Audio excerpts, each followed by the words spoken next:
Eu convido você a abrir comigo a sua Bíblia no livro de Lucas, capítulo 15, versículo 20. Lucas 15, versículo 20. Enquanto você abre, vamos pedir que Deus fale conosco. Pai, fala conosco através da Tua palavra, não aquilo que nós gostaríamos de ouvir, mas o que nós precisamos ouvir. Nós oramos agora e repreendemos as obras malignas que querem nos atrapalhar de ouvir a palavra de Deus, meu Pai. Fala conosco, Senhor, a Tua palavra que nos orienta, que nos guia, consola, restaura, nos corrige quando faz necessário também, Senhor. Assim nós oramos em nome de Jesus. Amém, Senhor. Amém. Livro de Lucas, capítulo 15, versículo 20.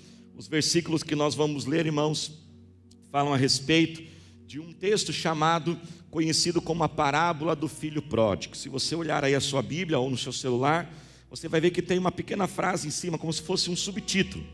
Na verdade, nós temos que entender que esse título, a parábola do filho pródigo, não é uma frase que está no texto original. Essa frase foi colocada para facilitar, para organizar a Bíblia. Mas nós, quando olhamos essa história, irmãos, e nós pensamos, a parábola de um filho pródigo, um filho desregrado, na verdade, nós vamos ver que essa parábola não é sobre um filho perdido. Na verdade, essa parábola é uma parábola que fala sobre dois irmãos, dois filhos perdidos. E você verá hoje que, na verdade, tanto o filho mais novo como o filho mais velho, os dois estavam perdidos. Olha o que diz o versículo 20. A seguir levantou-se e foi para seu pai.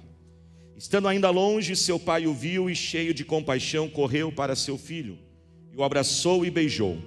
O filho lhe disse: Pai, pequei contra o céu e contra ti, não sou mais digno de ser chamado seu filho. Mas o pai disse aos seus servos: Depressa, tragam a melhor roupa e vistam nele. Coloquem um anel em seu dedo e calçado em seus pés. Tragam um novilho gordo e matem-no. Vamos fazer uma festa e alegrar-nos. Pois este meu filho estava morto e voltou à vida. Estava perdido e foi achado. E começaram a festejar o seu regresso. Diga a glória a Deus. Eu queria, irmãos, começar essa mensagem com um exercício de imaginação. Imagine que você está na beira de uma estrada e de repente você vê uma Ferrari passando. Aquela Ferrari linda, vermelha, maravilhosa, em alta velocidade. Logo depois que você vê uma Ferrari passando numa direção, na direção oposta você vê uma pessoa numa bicicleta. Mas não é dessas bicicletas que a gente vê o pessoal pedalando hoje em dia aí na Marginal, né? Aquela bicicleta bem velhinha, até meio enferrujada. E aí você olhou essas duas cenas, uma Ferrari indo para uma direção, e alguém numa bicicleta velha indo para uma outra direção oposta. E aí eu pergunto para você, quem dessas duas pessoas está melhor? O nosso olhar simples, no primeiro momento, nós diríamos, a pessoa que está na Ferrari, ela está melhor do que a outra. Mas isso é relativo, irmãos, presta atenção, porque na verdade depende da direção que as duas pessoas estão indo. E se elas estão na direção certa. Porque veja bem, se uma pessoa está numa Ferrari, mas ela está na direção errada para onde ela quer ir, mas a pessoa que está na bicicleta está na direção correta para onde ela quer ir, a pessoa na bicicleta está melhor. Porque por mais que ela esteja numa bicicleta velha, enferrujada, mas ela está na direção certa. Mais cedo e mais tarde ela vai chegar no seu destino. Agora a pessoa pode estar numa Ferrari, mas ela está na direção errada, ou seja, ela é pior, vai ser pior do que a bicicleta, porque como ela dirige em alta velocidade, cada vez ela está mais longe da onde ela precisaria estar. Mas também nós podemos especular que talvez a pessoa da bicicleta errada também estava na direção errada. Na bicicleta também estava na direção errada. E a pessoa da Ferrari também estava na direção certa ou na direção errada. Tudo vai depender de que direção você está indo. Tudo vai depender do que você quer. E essa é a pergunta que eu deixo. O que você quer para a sua vida? Para qual direção você está apontando a sua vida? E todos nós aqui podemos ter vários destinos na nossa vida. Podemos ter vários pontos de referência para onde nós queremos chegar. Mas no geral, irmãos, presta atenção. Apesar dos nossos destinos talvez serem diferentes, nós podemos colocar todos os nossos destinos num único destino. Todos nós queremos viver a vida. Todos nós queremos viver os prazeres deste mundo. Nós queremos ser felizes, amém, irmãos? Nós queremos trabalhar, nós queremos ter recursos, nós queremos ter pessoas para desfrutar destes recursos, amigos, familiares. Nós queremos alcançar os bens, o que não tem nada de errado. Em outras palavras, o que nós queremos? Ser felizes. Queremos a felicidade. Pode ser para um lado, pode ser para o outro, mas todos nós estamos apontando para ela. Isso é tão inerente, irmãos, ao ser humano, ainda mais nos tempos modernos, que só para a gente ter uma ideia, quando Thomas Jefferson ele foi declarar e fazer ali a declaração da independência dos Estados Unidos, ele chegou a colocar que o cidadão americano ele tem o direito de buscar a sua felicidade. E isso foi colocado anos depois na Constituição americana. No segundo parágrafo do primeiro artigo diz que todo cidadão americano tem direito de buscar a felicidade. E essa história fala sobre 2 filhos que também estavam buscando a felicidade, que também estavam buscando o prazer da sua vida. E a Bíblia então diz que um filho mais novo desse pai, um pai muito próspero, muito abençoado, muito rico, um dia ele chega para o seu pai e fala: pai, eu quero a minha herança. Veja bem, irmãos, olha que coisa terrível, um filho chegar para um pai vivo e dizer: eu quero a minha herança. É simplesmente dizer assim: olha, eu não me importo com você, eu não quero você, eu não amo você, eu só quero o seu dinheiro que pertence a mim. E a Bíblia diz então que aquele pai atende o desejo do filho. Vende ali algumas propriedades que simbolizaria ali, né, que seria o relevante, a parte dele da herança, e entrega aquele dinheiro ao filho. Então agora o filho vai viver a vida, ele vai buscar os prazeres da vida, mas ele vai viver aquela vida, como nós dizemos, uma vida louca, desregrada, não tem regra, não tem esforço, não tem labuta, não tem nada, ele simplesmente quer viver a vida. E ele gasta aquele dinheiro, e a Bíblia diz que ele vai com as prostitutas, ele gasta nas baladas, até que o dinheiro acaba. Uma grande crise econômica chega na região onde ele mora.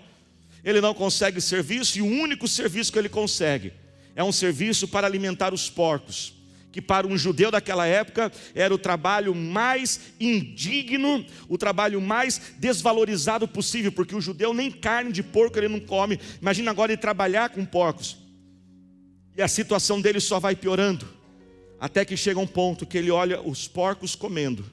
Ele diz: eu quero comer a comida dos porcos. Ele está numa situação, como nós dizemos, no fundo do poço. Até que ele se lembra, não do pai, da casa do pai.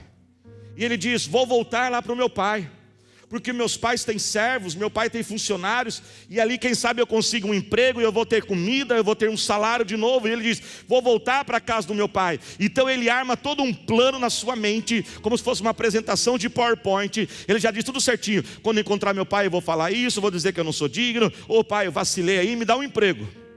Então agora ele começa a regressar à sua casa, e ele volta para a sua casa, e ele está todo sujo, ele está imundo, as roupas rasgadas, ele está fedendo. E quando ele está no caminho de volta para a sua casa, antes dele chegar na casa do pai, quem está na beira do caminho? O seu pai. Mas como que o pai saberia o dia que ele voltaria? Isso só nos mostra que todos os dias o pai ia para o caminho e esperava pela volta do seu filho. E quando o pai vê o filho então voltando, aquele pai corre até o seu filho. A Bíblia diz que ele abraça o filho, ele beija aquele filho. E o filho então começa agora a falar o que ele tinha planejado. Lembra que ele planejou? Pai, eu errei, pai, eu falhei, me dá um emprego aí. E o pai fala assim: fica quieto, menino, para com isso, você não vai ser empregado não. E manda trazer roupas, e troca as roupas dele. Manda trazer um anel, que simboliza a restituição de posição de filho. Chama a galera e fala: gente, vamos fazer uma festa. Mata o boi, nós vamos ter o melhor churrasco que essa fazenda já teve na vida, porque o meu filho estava morto e ele voltou a viver. Mas como se fosse numa peça teatral, entra uma outra cena agora na história. Aparece o outro filho. O outro filho, tudo certinho.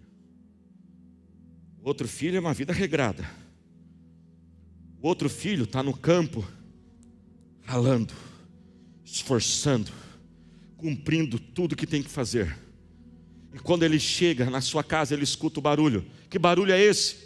E alguém diz: seu irmão voltou, seu pai está feliz e uma festa está acontecendo. O irmão mais velho, ao invés de ficar feliz, fica indignado, fica bravo. E o pai encontra ele e fala: filho, por que você está tão bravo? Mais uma vez o pai também entra no caminho do filho. E ele fala: pai, que negócio é esse? Eu estou aqui, eu faço tudo certinho, eu cumpro todas as regras, eu me esforço, eu ralo, eu obedeço o Senhor, e o Senhor não faz nada por mim. Esse filho faz tudo isso, o Senhor dá um churrasco, e eu moro aqui, eu faço tudo o que o Senhor quer, e nem um cabrito o Senhor deu para mim. Olha, irmãos, que absurdo, ele é o dono de tudo. Veja bem, o outro filho já tinha gastado a parte da herança, ou seja, ele era o herdeiro de tudo, ele tem tudo, a fazenda inteira é dele, mas ele está o quê? Insatisfeito, porque nem um cabrito, um pai um dia deixou ele matar para fazer um churrasco. O que essa história nos diz, irmãos? Que na verdade os dois filhos que parecem tão, os dois irmãos que parecem tão diferentes um do outro, o filho desregrado que vive a vida louca, e o filho que está ali, irmão mais velho, que está fazendo tudo certinho, na verdade os dois são mais parecidos do que a gente imagina. Os dois estão buscando o prazer da vida. Os dois querem viver e alcançar as coisas deste mundo. E aí, irmãos, que nós precisamos entender que os prazeres desse mundo, os bens desse mundo não podem saciar a nossa vida. O prazer desse mundo, ele é finito, ele acaba, ele é insaciável. Os prazeres, os bens, as coisas, as pessoas deste mundo não podem saciar a nossa vida. Sabe por quê? Porque primeiro, elas acabam. Tudo que é deste mundo, uma hora acaba. Dinheiro pode acabar. Uma pessoa pode fazer um grande elogio para você e te animar, mas logo em seguida alguém vai te criticar e você vai ficar desanimado. Todas as coisas desse mundo, irmãos, não satisfazem a gente. Você já percebeu como a gente é muito insatisfeito? Você já percebeu que a gente é muito reclamão? E que a gente reclama toda hora?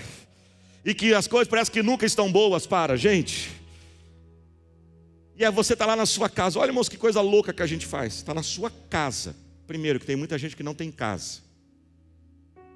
Aí você compra uma pizza pelo delivery, que tem muita gente que não tem nem dinheiro para comprar uma pizza. Mas a pizza demora para chegar. E você reclama. Você está numa casa, pediu uma comida, você nem saiu de casa, vão trazer a comida para você, mas você está o quê? Reclamando, reclamando, reclamando. A gente está no avião, fazendo uma viagem, mas estamos reclamando que o assento é pequeno, que tem alguém chorando do lado. A gente reclama, a gente é insatisfeito. Olha outra coisa acerca dos bens desse mundo. Na verdade, irmãos, os bens desse mundo não trazem paz à nossa vida, porque ao contrário, na verdade, quanto mais você tem, mais medo você tem de perder o que você tem. Pastor Douglas Gonçalves, até numa mensagem dele, inspirou essa mensagem. Ele fala algo interessante, ele diz assim, na minha opinião, não tenho provas estatísticas, mas na minha opinião ele diz o seguinte: eu acho que as pessoas ricas são mais depressivas do que as pessoas pobres. Se colocar 10 pessoas ricas, vai ter mais gente depressiva do que colocar 10 pessoas pobres. Sabe por quê? Porque nesse mundo, quanto mais você tem, mais você tem medo de perder. E se eu perder a casa, se eu perder o emprego, se eu perder isso, se eu perder isso, então você não tem paz. As coisas deste mundo, irmãos, nos confundem e deixam a gente confuso, porque é tanta coisa, tantas possibilidades. Todos nós estamos buscando os prazeres deste mundo, mas nós estamos buscando por caminhos diferentes. Aquele filho mais novo, ele buscou o prazer desse mundo através do quê? Da vida louca, irresponsável. Mas o filho mais velho também buscou o prazer deste mundo, só que ele buscou o prazer, irmãos, através do legalismo. Ele fazia tudo certinho, mas ele não fazia as coisas certinhas para agradar o pai. Ele fazia tudo certinho para um dia colocar o dedo na cara do pai e dizer: você tem que me dar o que eu quero, porque eu faço as coisas direito. Isso é religiosidade, isso é legalismo.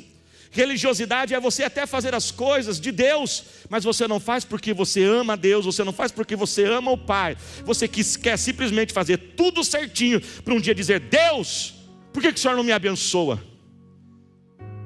Os dois estavam buscando a mesma coisa, só que por caminhos diferentes. Quem está entendendo, diga amém. Só que, irmãos, nós temos que entender que tanto aquele filho mais novo quanto o filho mais velho, ao buscarem na direção dos prazeres dessa vida, quem entra no meio do caminho? O pai.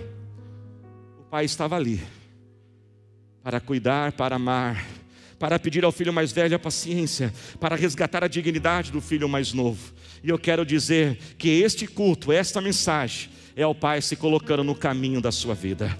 Talvez você está no caminho da sua vida, buscando os seus destinos, buscando os seus sonhos e projetos, o que não tem nada de errado, mas o Pai te coloca lá no seu caminho hoje e diz: meu filho, eu sou o seu maior destino, eu sou o verdadeiro destino da sua vida, eu sou o maior propósito que você pode ter, porque só eu posso trazer a paz e alimentar o seu interior. O Pai quer adotar você. Assim como aquele filho mais novo diz: mas pai, eu não mereço. Não importa se você merece ou não, não importa se você errou, se você falhou na sua vida, o Pai está aqui para dizer: eu amo você e eu quero adotar você. O Senhor está procurando você nessa noite. E o nosso Senhor Jesus, a Bíblia nos diz que Ele se torna então esse caminho até o Pai. Jesus declarou: eu sou o caminho, a verdade e a vida, ninguém chega ao Pai se não for por mim.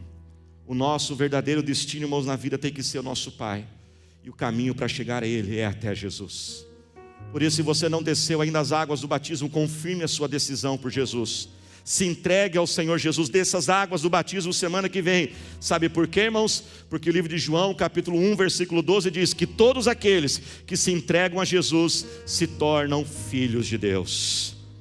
Jesus, irmãos, é o nosso caminho para o Pai. Diga comigo assim: Jesus é o caminho para o Pai. Mas, irmãos, Jesus é mais do que o caminho. Sabe o que Jesus também é? Jesus é o modelo de filho. Quando nós olhamos para Jesus, nós aprendemos o que é ser um filho de Deus. E sabe, irmãos, o que acontece com os filhos de Deus? Somente os filhos de Deus, eles têm paz absoluta na sua vida. Deixa eu perguntar: você tem paz na sua vida? Somente o Filho de Deus é que tem paz. Você já reparou por que Jesus mexia demais com as pessoas?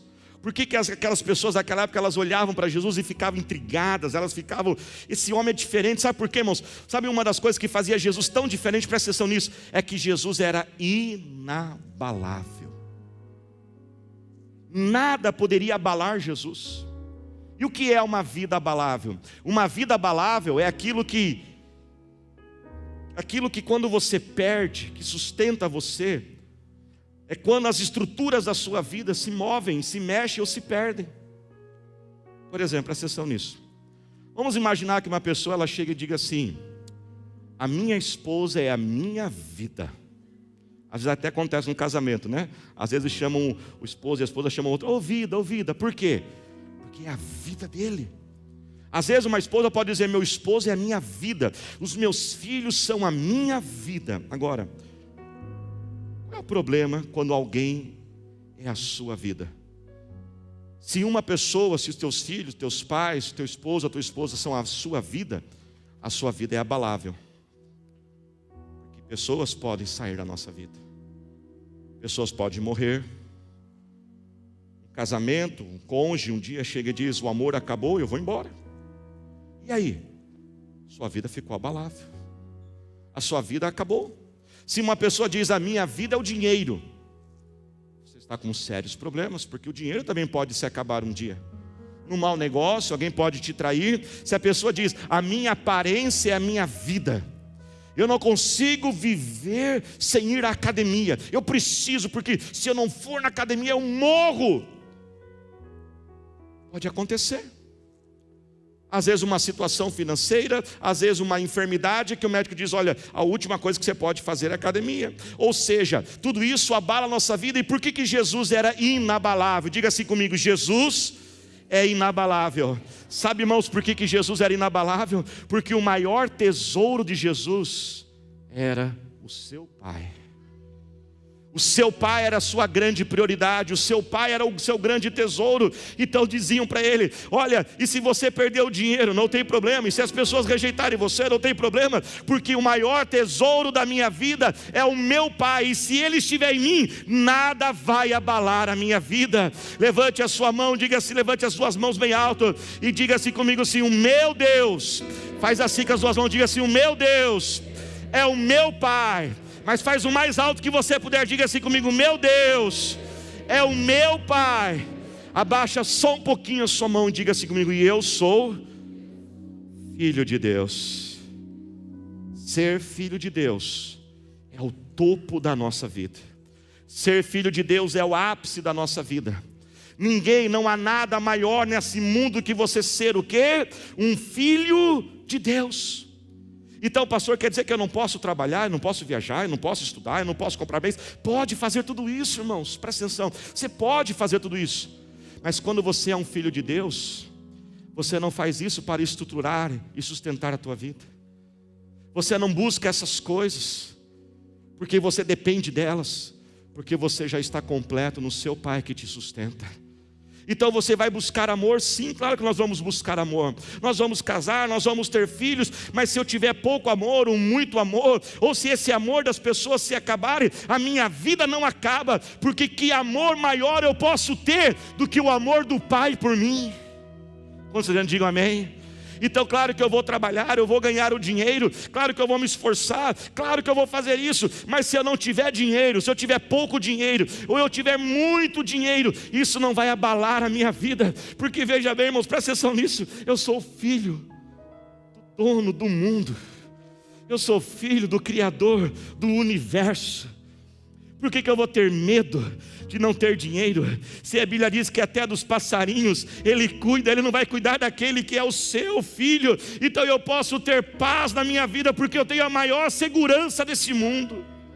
Quem é filho de Deus, irmãos, tem o maior valor deste mundo. Eu posso sim estudar, ter diplomas na minha parede, eu posso ser reconhecido, eu posso ser premiado, não tem nenhum problema com isso. Mas também se eu não tiver, a minha vida não acaba, porque valor maior que existe, que eu posso encontrar neste mundo, do que eu encontro em Deus, e saber que Ele é o meu Pai, e eu sou o seu filho, que é importante para Ele. Pessoas estão buscando ser livres na vida, e elas buscam a liberdade, mas a verdadeira liberdade só está em quem é filho de Deus. E eu posso sim ser livre, eu posso viajar, e eu posso estar, mas irmãos, e se eu não tiver, a minha vida acabou? Não. Se eu não puder viajar, a minha vida acabou? Não. Se eu ficar preso numa cama porque eu estou doente, a minha vida acabou? Não. Porque, irmãos, o verdadeiro filho de Deus é a pessoa mais livre do mundo, porque o seu tesouro é o seu Pai, e o seu Pai habita dentro dele. Quem pode tirar a presença de Deus de dentro de alguém? Ninguém. Então aonde ele vai, aonde ele fica, o Pai está dentro dele, então ele é livre, ele é livre. A Bíblia diz em Romanos 8:35, quem pode nos separar do amor de Deus? Nada nos separa deste amor. Filhos de Deus têm paz na vida, filhos de Deus têm a verdadeira direção na sua vida. Se coloque de pé glorificando Jesus. Há momentos que nós não sabemos para onde ir, há momentos que nós não sabemos o que fazer, não é mesmo, igreja? Quem concorda comigo? Há momentos que a gente não sabe nem que orar, o que pedir. Mas filhos de Deus não ficam confusos. Sabe por quê, irmãos, que não ficam confusos? Porque quando você não sabe para onde ir, quando você não sabe para o que fazer, um filho pode ir para o lugar mais especial, mais precioso que todo filho pode ir. Ele sobe no colo do seu pai. Ele fala: Paizinho, me carrega no seu colo. E me leva para onde eu não sei aonde ir. Ser filho de Deus é o ápice da nossa vida. Filhos de Deus têm verdadeira paz, porque nada pode roubar o seu amor, a sua segurança, a sua liberdade, o seu valor, a sua direção. E se ser filho de Deus é o topo, é o maior destino da nossa vida, uma vez que você se torna filho de Deus, para onde você vai? Tem como subir mais? Não tem mais como subir. Se não tem mais como subir, só existe uma única direção, que é descer. E aí eu desço para servir. Eu desço para manifestar Jesus na vida de outras pessoas. Eu desço porque eu vivo um propósito. Filhos de Deus só filhos de Deus podem viver verdadeiros propósitos de vida. Porque eu vou trabalhar, eu vou estudar, eu vou comprar, eu vou fazer isso, mas isso não é o meu propósito de vida. Meu propósito de vida agora é viver a missão que Deus colocou na minha vida. É viver aquilo que Ele separou para mim. Sabe, igreja? Então nós chegamos a essa conclusão. O importante é que você esteja na estrada correta, que é Jesus Cristo. Que você esteja na direção correta, que é o Pai. Se for de Ferrari ou for de bicicleta, você escolhe. Se você quer a Ferrari, talvez você vai ter que trabalhar um pouquinho mais. Mas se você também está feliz com a bicicleta, que bom, não tem problema. Isso depende de você, isso não é o mais importante. O mais importante é que o Pai seja o seu grande tesouro, seja o seu grande destino, seja a sua grande prioridade. Pois enquanto que as coisas deste mundo e os prazeres deste mundo se acabam, o Pai nunca se acaba, pois Ele é eterno, uma fonte inesgotável. Enquanto que as coisas deste mundo não podem nos satisfazer, o Pai irá te satisfazer por completo. Aliás, enquanto você não possuir o Pai, sempre você sentirá que falta algo dentro de você. Você nunca está completo sem o Pai.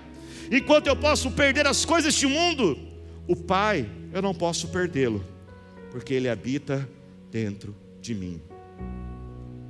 Você está a direção e do caminho da sua vida, e o Pai se coloca na tua frente hoje, e Ele diz: eu quero adotar você. Você quer ser um filho dele? Fale agora com o seu Pai.